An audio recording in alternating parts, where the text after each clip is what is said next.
In this tutorial, I want to show you how to use the text tool. Basically inside of Photoshop, let me zoom into it. It's the one with the T here. So you click on that, and there are two ways to create a text box. I can either just click, and then I can start typing. Okay.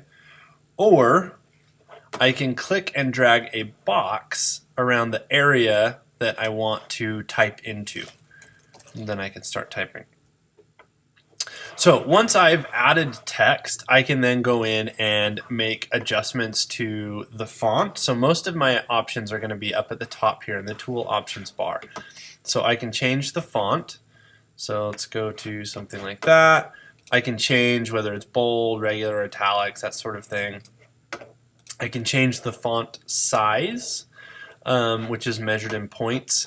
So I'm going to make this a little bit smaller, maybe a 36. There are other options here. I'm not going to get into these, but I usually just leave it at the default. You have your alignment options, left, center, and right aligned. And then we've got color. So what color I want it to be. We'll open up the color picker. I'm just going to go to black for our purposes. There are a couple of other options that I'm not going to get into, but we have warped text, which you can sort of play with.